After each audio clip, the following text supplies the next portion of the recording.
বাংলাদেশে শীত আসে, কুয়াশায় থেকে যায় চারপাশ, হাড় কাঁপানো ঠান্ডা লাগে অনেক সময়। কিন্তু একটা প্রশ্ন থেকেই যায়, ইউরোপে, নেপালে, কাশ্মীরে প্রতি বছর তুষার পড়ে, কিন্তু বাংলাদেশে কেন কখনো তুষারপাত হয় না? আজ আমরা জানবো এর পেছনের বৈজ্ঞানিক কারণ, আর বুঝবো হিমালয় কিভাবে নীরবে বাংলাদেশকে ভয়ঙ্কর তুষারপাত থেকে রক্ষা করে যাচ্ছে। তুষারপাত হতে হলে প্রকৃতি তিনটি শর্ত চায়। প্রথমত, তাপমাত্রা হতে হবে 0 ডিগ্রি সেলসিয়াস বা তার নিচে। দ্বিতীয়ত, আকাশের মেঘে তৈরি হতে হবে বরফের কণা, আইস ক্রিস্টালস। তৃতীয়ত, এই বরফ গলে না গিয়ে মাটিতে পৌঁছাতে হবে।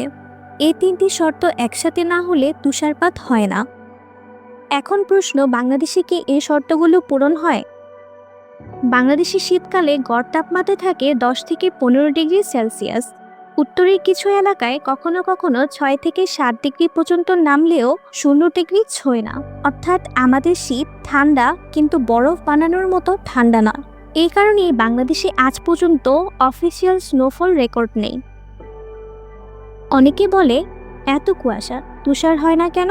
কারণটা সহজ, বাংলাদেশের বাতাসে আর্দ্রতা খুব বেশি। এই আর্দ্রতা কুয়াশা তৈরি করে, কিন্তু বরফ নয়।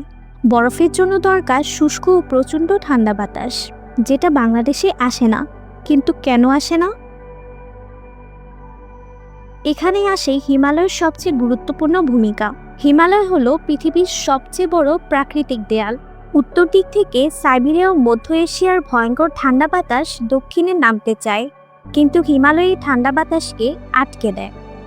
ফলাফল কি হয়? নেপাল, কাশ্মীর ও উত্তর ভারতে তুষারপাত হয়, কিন্তু বাংলাদেশে পৌঁছানোর আগেই বাতাস উষ্ণ হয়ে যায়।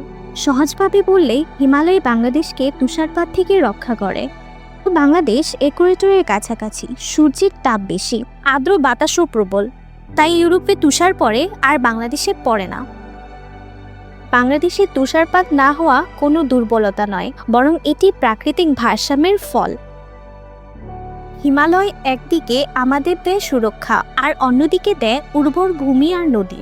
তাই বলা যায় বাংলাদেশে তুষার নেই, কিন্তু আছে হিমালয় নীরব পাহারা।